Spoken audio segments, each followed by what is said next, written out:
Hi everyone, it's Tony Flath, T-Man Speaks, and I have a talk with T-Man today with Rob May. How you doing, Rob?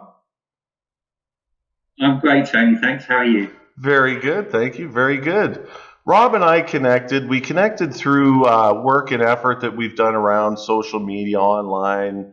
Getting together and just sharing contact through Twitter and LinkedIn as well. Just related to cybersecurity and all the things that are happening there. And through a TED Talks that he had done on human firewall, which is just a great story and so appropriate. And today we have the chance to chat a little, and he's got some great news to share today as well. But Rob, what I wanted to start off with today is a little more about your story. And sorry about some background here.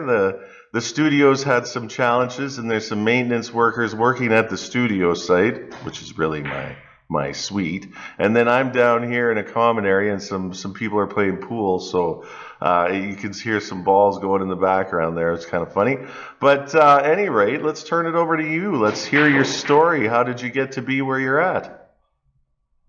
I run an IT consultancy. I've been doing that for 26 years now. We've got a team of 61 consultants. And we're sort of multidisciplined in the IT world. But one of the areas that we cover is cybersecurity, and that's a particular interest of mine. I'm also the ambassador for cybersecurity in the UK for the Institute of Directors, and I do a lot of speaking and training on cyber. And of course, when we first met, you'd seen my TED Talk. My TED Talk is called The Human Firewall. And that was really an attempt to get people to understand cyber. So many people think that cyber is an IT problem, and I so believe that it isn't. And of course, the human firewall is the people aspect of cyber that affects each and every one of us. For sure.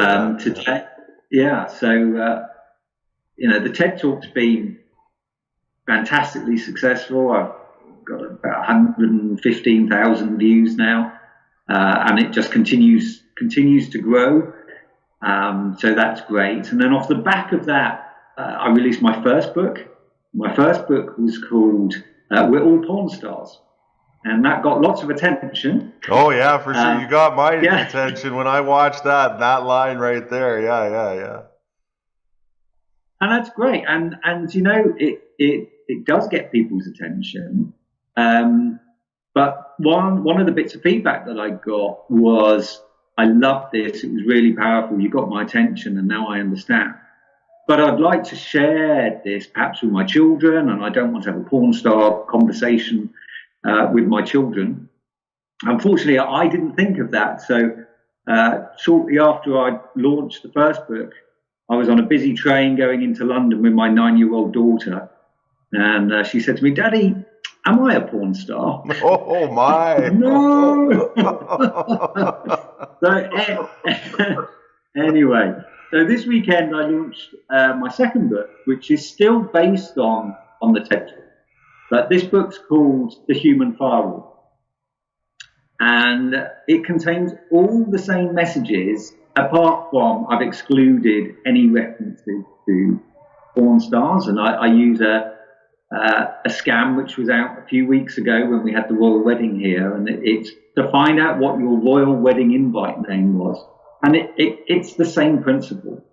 So your royal wedding invite name is, you start with Lord or Lady, and then your first name is the name of your first pet.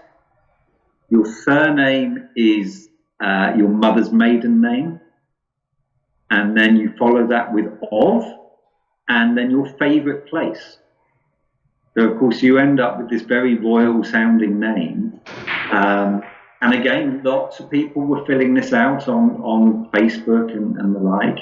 But of course, the scam is to get people to share information that would be used for things like a password retrieval for online banking.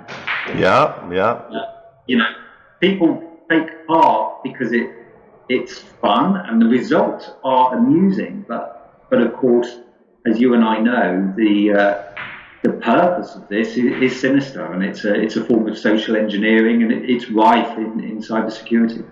Oh, it is. It's such a good message. It really shows just how easy it is to get into someone's information, and just by sharing a little bit of your story, it's not hard to look across social media to really fill in your story further with that kind of vital information. And something like a royal wedding, it's an exciting time.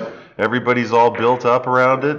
Who doesn't want to see their royal wedding if you're caught up in there and your name associated to that? So it's certainly good awareness. It's certainly good awareness. And I think one thing I really saw too, and I think I may have been victim in the past and others have, is when when you are at a Starbucks, you don't really think. You just click on the free Starbucks Wi-Fi, when they never call it that, right? So those kind of things are certainly good for everyone to have an awareness, and everybody to see that message, so that they're not caught up in that. And certainly the nefarious actors out there and the cyber criminals are looking for that, and they're often very unassuming and non-threatening, and might be that individual that has really sitting in the same coffee house as you, right? So certainly great attention to that. So I know we kind of came in and connected to each other through the cloud and cybersecurity, and my path started in cloud, and then I've moved into cybersecurity, more focused in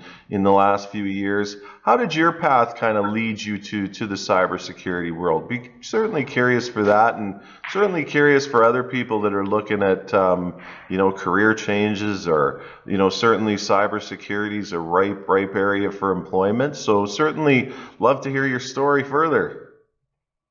Yeah, so I've been in the IT industry for a long time now.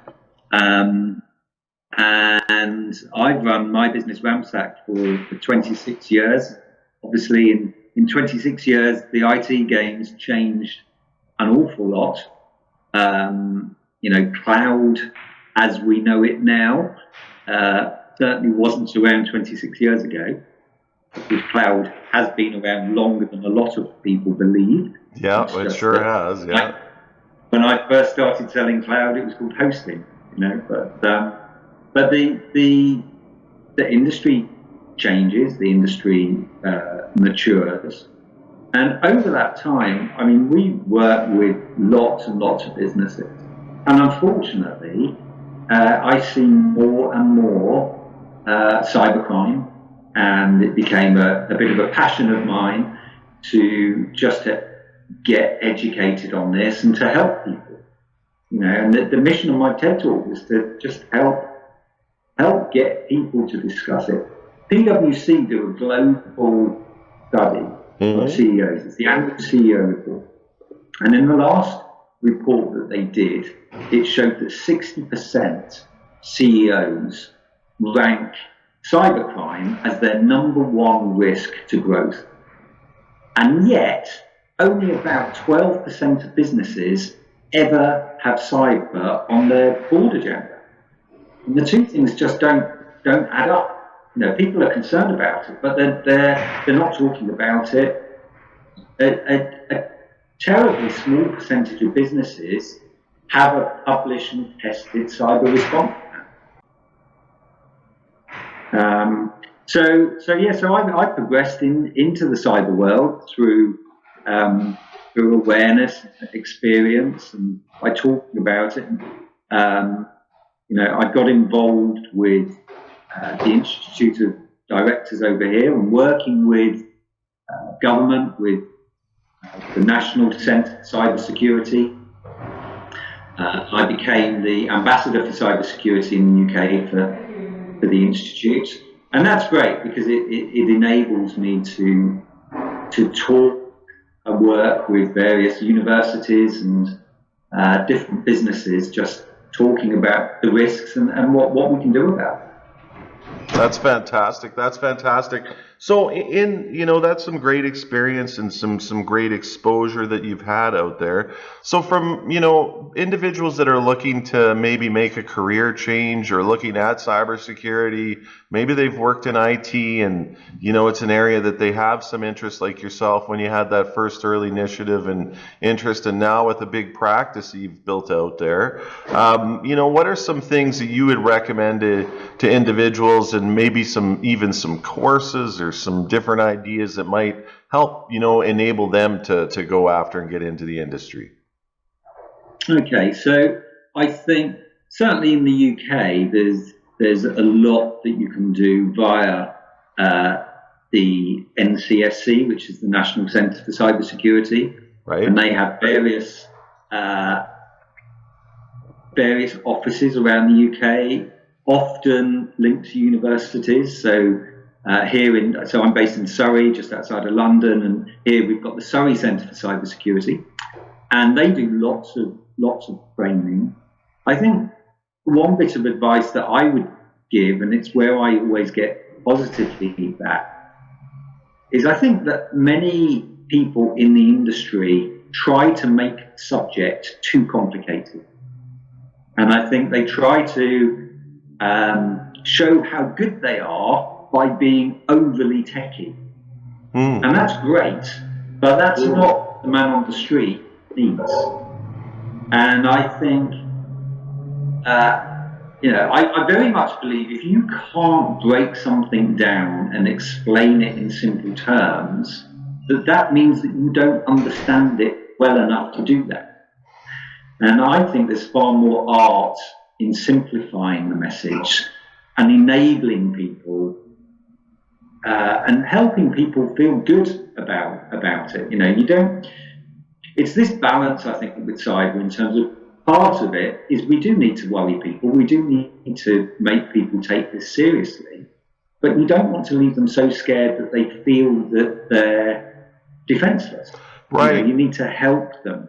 For sure. I see that too. Like, I know when I'm talking with individuals and corporations out there, they have that same challenge where they do realize that it's a concern, but they often don't even know where to really start, right? And it seems overwhelming. Yeah, no, for sure. And we've now got the GDPR, and social media was full of the build up to the GDPR in May. But a lot of people put focus in terms of data rights and, have I got the right to market to you and hold your personal data? But that's only part of the GDPR, and I think, one of the things that's of vital importance is that as businesses, we're training our staff to be cyber aware. Yeah. Because, the GDPR carries some massive fines. That's why it got the headlines that it got. But for the average small business, well, actually for any business, the highest chance of you being affected by the GDPR is if you have a data breach. And, we all will at some point have a data breach. A data breach, let's face it, could be someone leaving a laptop in a bar. If that's got client data on it, it's a breach. Yeah, it is, and it's almost unavoidable. As well as I do from a cybersecurity perspective, when you're monitoring it and when you're tracking it and when you're really following the stats on it, it's not a matter of if when you're breached, it's when. It's certainly with all the public data and access point and all the cloud apps and all this shadow IT going on out there, it's inevitable at some point. So it's certainly where your practicality is from a human firewall perspective is so bang on. I think I mentioned it actually in my TED talk, but I'd been to a talk at Microsoft in the UK, the UK headquarters, and there was a guy there over from the States, from the FBI, and he said that there were two types of organisation: those that have suffered cyber attack and those that will suffer a cyber attack. And then I guess it was last year I was in Canada, in Toronto, with Microsoft, and the same speaker from the FBI was there. And he came onto the stage, and I thought, I've seen this guy before. And he started his talk, and he said there are two types of organisation. And I thought, not only have I seen this guy before, I've heard this talk before. But this time, what he said was, there's two types of organisation: those that have suffered a cyber attack, and those that don't know they have. You know, and that just changes. It sure does. It sure does. These guys are infiltrating our lives and learning about how we communicate and our line of command and all of that stuff. It's a big issue. It's a huge issue, and I think you nail a really good point there too. It is not a matter of even if, it's how long, because I know from research that I've seen in there, it's over 100 days at least when they find an attack that those perpetrators have been inside your environment. So how much are they moving around and playing around with that you're not really seeing? When they're in there at the command level and that kind of access level and sysadmin level, they're godlike powers. They can really pretty much go around like a sysadmin, and you don't know exactly what they're doing. No, absolutely. So going forward, so when you're looking at, you've got these great things out there. You've got this book now, second book that's so fantastic. You certainly got some great content out there, and it's certainly great interacting with you. Appreciate it so much. So when you're looking out into the future, and from this great point and this great platform that you've really built out for yourself, what's the next move? What's the next great thing? And or what's some things that you see from points of play that that you're going to really focus on around where you see the market at? Be great to hear your reply there. Yeah. Okay. So I think what Ted's done has helped build a platform for me, and it's opened up a lot more conversations, and where I'm seeing growth and opportunities, the ability to take this message not just in the UK but worldwide, and I'm getting all sorts of invitations to speak at different events all around the world, and that's fantastic. I think the market, the cyber world continues to change. The estimates are that it's costing worldwide, the cost worldwide is increasing by $1 trillion a year, which is just, massive. Yeah. In 2017, the worldwide cost was estimated to be $4 trillion. And I worked out that if you stacked $1 notes on top of each other, $4 trillion would reach the moon. I mean, it's huge. But, where's it going to go and where's it going to stop? I think one of the interesting things is if you take the piece that I just mentioned from the FBI in terms of we all have been breached according to the FBI. So what does that then mean to the insurance world? Because, we've seen this massive growth in cyber insurance. But to my way of thinking, insurance works on the fact that we all pay premiums, but very few people make claims. Yep. And what worries me with the cyber industry is, well, if we're all being breached, how does the cyber insurance world actually keep the pace with that and make that affordable in terms of insurance, but also worthwhile in terms of what's covered and what it will pay out? And I think there's lots of subjects like that will continue to evolve and continue to be interesting to people in the industry like you and I. Oh, it sure is. It's going to be so interesting going forward.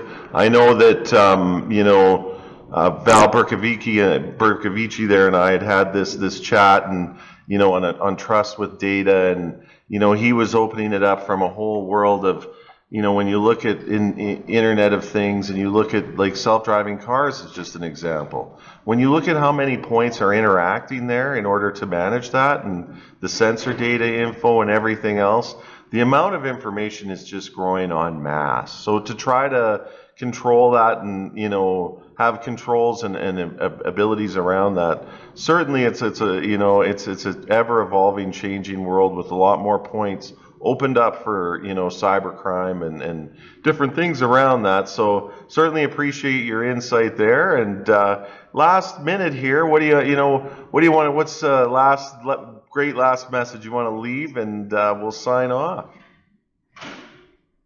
I guess my last message is to encourage people to watch my TED Talk if they haven't done already. I say to people, you know, it's a great form of free cyber education in your business. You know, get people to sit down and watch the TED Talk. It's 16 minutes and it's a really good discussion point. You know, buy some lunch in for the staff. That would be the first thing. And the second thing would be, you know, check out the book, The Human Firewall, on Amazon, available in 12 countries. So please check it out, and I'd love for you to buy that.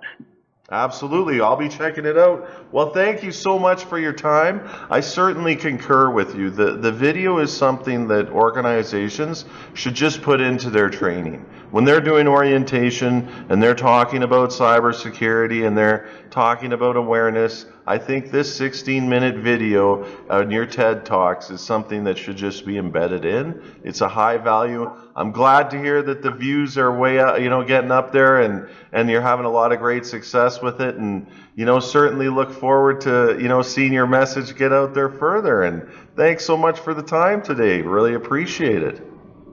Thanks, Tony. It's been great talking to you. You too. Hopefully we can carry on the message and see where you're at down the road.